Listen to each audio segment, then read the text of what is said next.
কারাগারে তারেক রহমানের সময়টা কেমন ছিল, সেখানে তার সঙ্গে কারা কর্তৃপক্ষের আচরণ কেমন ছিল, কোন সেলে রাখা হয়েছিল তাকে, তার স্বভাব ও দৈনন্দিন জীবনই বা কেমন ছিল, এসব নিয়ে নানা সময় নানা আলোচনা হয়েছে। তবে কারাগারের ভেতরের প্রত্যক্ষ অভিজ্ঞতা থেকে খুব কম মানুষই এ বিষয়ে কথা বলেছেন। Premium commercial space is now for rent. Featuring ample parking and excellent accessibility, this 4,200 square foot space is ready. Elevate your business and call us today. এক সাক্ষাৎকারে সাবেক ডিআইজি প্রিজন্স মেজর অবসরপ্রাপ্ত শামসুল হায়দার সিদ্দিকী তারেক রহমানের কারাজীবন নিয়ে নিজের অভিজ্ঞতার কথা তুলে ধরেছেন। তার বক্তব্য অনুযায়ী কারাগারে তারেক রহমানের সঙ্গে তার প্রথম সরাসরি দেখা হয় তাকে সেখানে আনার পর। এর আগে রাষ্ট্রীয় নিরাপত্তা ব্যবস্থায় দায়িত্ব পালনের সময় তারেক রহমানকে কাছ থেকে দেখার সুযোগ তার হয়নি। শামসুল হায়দার সিদ্দিকীর ভাষ্য অনুযায়ী তারেক রহমানকে কারাগারে আনার পর প্রথম দিকে তাকে একটি মেডিকেল স্টোর রুমে রাখা হয়েছিল। জায়গাটি আগে বন্দি রাখার উপযোগী ছিল না, সেটি পরিষ্কার পরিচ্ছন্ন করে থাকার ব্যবস্থা করা হয়। তার ভাষায় ওই কক্ষের ওপরের অংশে উঠলে বা চলাফেরা করলে ঘর কেঁপে উঠত। পরবর্তীতে সে জায়গাটি তারেক রহমানের থাকার জন্য প্রস্তুত করা হয়। তারেক রহমানকে প্রথমবার দেখার ঘটনাটিও সাক্ষাৎকারে বিস্তারিতভাবে বর্ণনা করেছেন সাবেক এই কারা কর্মকর্তা। তিনি জানান, কারাগারে আনার সময় তারেক রহমান একটি ছোট দরজা দিয়ে প্রবেশ করেছিলেন। দরজাটি নিচু হওয়ায় তার মাথায় যাতে আঘাত না লাগে সেজন্য তিনি নিজের হাত দিয়ে ওপরের অংশ আড়াল করে দিয়েছিলেন। কিন্তু পরবর্তী সময়ে ওই দৃশ্যের ছবি বা ভিডিও দেখে অনেক সাংবাদিক তাকে প্রশ্ন করেছিলেন কেন তিনি তারেক রহমানের মাথার উপর হাত দিয়েছিলেন।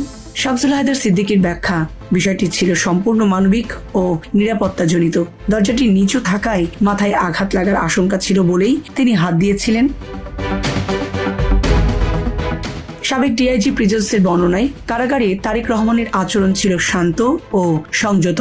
তার ভাষ্য অনুযায়ী তারেক রহমান আস্তে কথা বলতেন, কম খেতেন এবং কারা কর্তৃপক্ষ যেভাবে নিয়ম কানুন মেনে চলতে বলতো সেভাবেই থাকার চেষ্টা করতেন।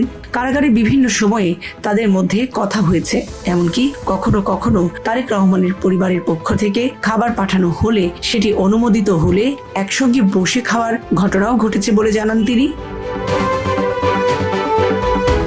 তারেক রহমানের সঙ্গে একসময় একটি গুরুত্বপূর্ণ কথোপকথনের কথাও স্মরণ করেছেন শামসুল হায়দার সিদ্দিকী। তিনি জানান, সে সময় বিভিন্ন মহলে এমন আলোচনা ছিল যে তারেক রহমানের বাবা জিয়াউর রহমানের সঙ্গে রাজনীতি করা অনেক জ্যেষ্ঠ কর্মকর্তা ও রাজনীতিবিদ তার সঙ্গে দেখা করতে এসে ঘন্টার পর ঘন্টা অপেক্ষা করতেন।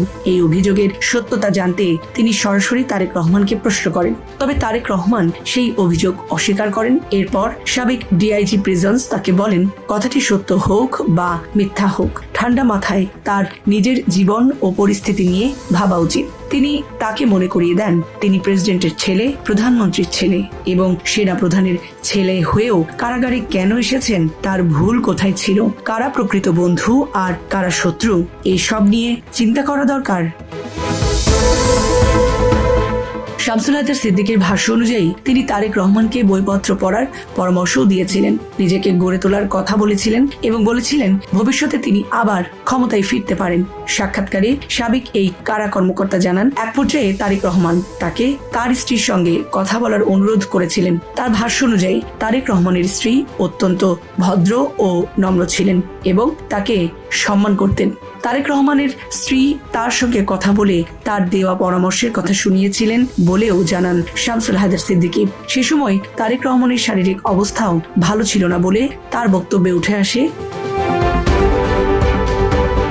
তারেক রহমান কারাগারে থাকার সময় তার মা খালেদা জিয়াও কারাগারে ছিলেন, তবুও মা ও ছেলের সরাসরি যোগাযোগের সুযোগ ছিল না।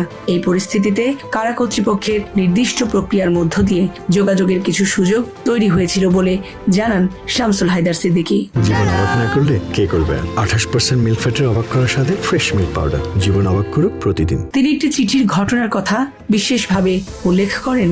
একদিন খালেদা জিয়া তারেক রহমানকে একটি হাতে লেখা ছোট চিঠি দেন। চিঠির উপরে তারেক রহমানের ডাকনাম পিনু লেখা ছিল। চিঠিটি দেওয়ার সময় শামসুল হায়দার সিদ্দিকী খালেদা জিয়াকে নিচে নিজের নাম না লেখার পরামর্শ দিয়েছিলেন, কারণ হাতের লেখা দেখেই ছেলে মাকে চিনতে পারবেন বলে তিনি মনে করেছিলেন। পরে চিঠিটি তারেক রহমানের কাছে পৌঁছে দেওয়া হয় বলে জানান তিনি। তার ভাষ্য অনুযায়ী অনেক পরে জানতে পারেন তারেক রহমানের কাছে খালেদা জিয়ার 30টিরও বেশি চিঠি পাওয়া গিয়েছিল। এই প্রসঙ্গে সাবেক ডিআইজি প্রিজন্স বলেন, কারাগারের ভেতরে এমন অনেক ঘটনা ঘটে যার খবর শুধু জেলার, ডেপুটি জেলার বা কারারক্ষীদের কাছে থাকে। অনেক সময় ডিআইজি কিংবা আইজি পর্যায়েও সেসব ঘটনা পৌঁছায় না। সাবরিনা প্রীতি, ঢাকা এক্সপ্রেস।